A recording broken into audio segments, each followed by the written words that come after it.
kind of numbers on vaccinations, when can the U.S. be like Israel? No masks, back to concerts and normal life fully?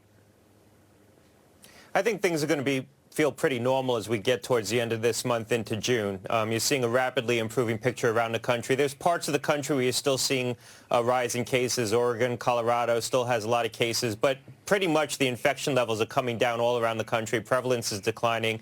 Vaccinations are continuing to increase, and I think as we get into the summer, we're going to see this really start to collapse. I think by June, things are going to feel pretty normal. I mean, in many parts of the country, they feel pretty normal right now. So the next step is kids, and obviously your company that you're on the board of, Pfizer, is trying to get emergency authorization for younger kids to get the vaccine. A new Kaiser Family Foundation survey found that less than a third of parents of children under the age of 18 would get their kids vaccinated right away. How important is it for this recovery and this herd immunity we're trying to achieve to get the kids vaccinated?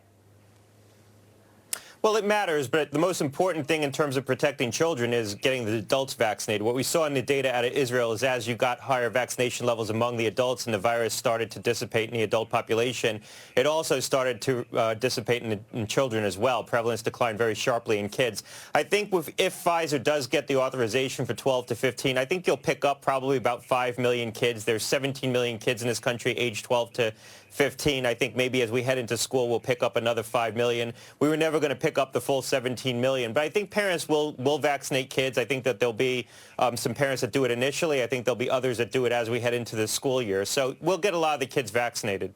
Dr. Gottlieb, where do you stand on the debate around whether or not it's right to waive patent protection for some of these vaccines? Well, look, I think that the problem with the TRIPS Accord that the United States recently announced is that it's not going to solve the immediate challenge. It creates sort of a perception that we've solved the challenge of global distribution, but we haven't really done anything. This isn't going to get supply into the countries that need it right now. I think if the administration's serious about trying to get more vaccines into low and middle income countries, they would stop hoarding vaccine. We're sitting on a lot of vaccine in the United States right now. Start supplying more of it to these countries, trust the supply chain here in the United States, and start making investments to get more doses in production. Between now and the end of next year, we'll have at least 12 million vaccines between the Western vaccine manufacturers, so there'll be plenty of supply coming online. The problem really is a problem over the next 6 months, getting enough vaccine in the next 6 months into a lot of the countries that are suffering right now, Brazil, India, parts of Africa. And I think the way to do that the immediate relief, if you will, is sharing more of the U.S. supply that we have. We're now sitting on probably 100 million doses. By the end of July, it might be upwards of 300 million doses. And trying to ramp up the existing manufacturing where you have a stable manufacturing base. Dr. Gottlieb, one of the biggest questions out there right now as far as all this progress is India and these mutations coming out of there, whether they're able to fully track them, the double mutant variant. Do we know for sure that those mutations so far coming out are protected by the vaccines that we have currently? We don't know for sure. We believe that the variants that we're seeing around the world, the vaccines still afford a degree of protection against the different variants that we're seeing, including 617, but it's just experimental evidence at this point. Look, the bottom line is these variants that we're seeing in India and elsewhere are here in the United States. They're global variants. There's convergent evolution, which means that they're arising spontaneously everywhere around the world. 617 does appear to be more contagious, probably perhaps on par with 117, the UK variant. But it's here in the United States already. It's not like we're importing it from India. It's here. Dr. Gottlieb, we had Frank Del Rio on yesterday, CEO of Norwegian.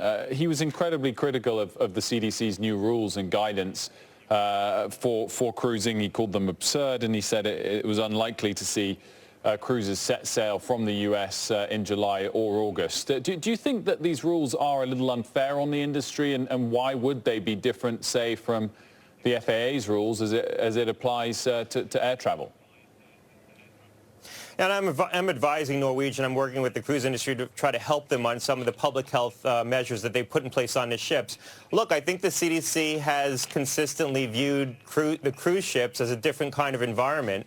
And in some respects they are, but in a lot of respects what the cruise industry has been willing to do in terms of requiring passengers to be vaccinated, putting in place a lot of measures on the ship should mitigate that, any potential increased risk in that environment. So I think the industry has done a lot to reduce the risk, and I think CDC, here could be more accommodating.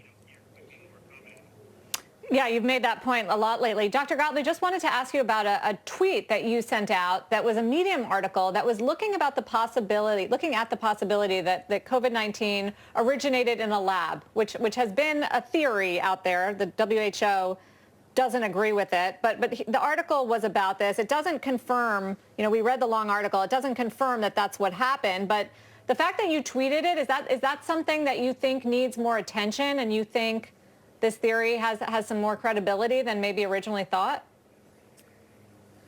I think it's more than a theory. I think that there's a lot of credible evidence to support the possibility, and I don't think we should dismiss it. I think that this requires a very hard look by different bodies around the world.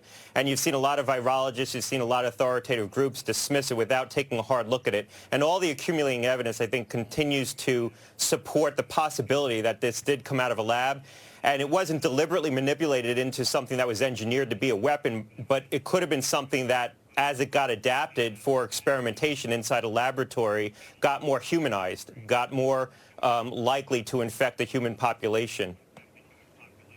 Dr. Gottlieb, it's fascinating, and we look forward to more updates as and when you fully endorse rather than just suggest it's worth exploring further, that theory. Always good to see you. Have a great weekend. Thanks a lot. We've got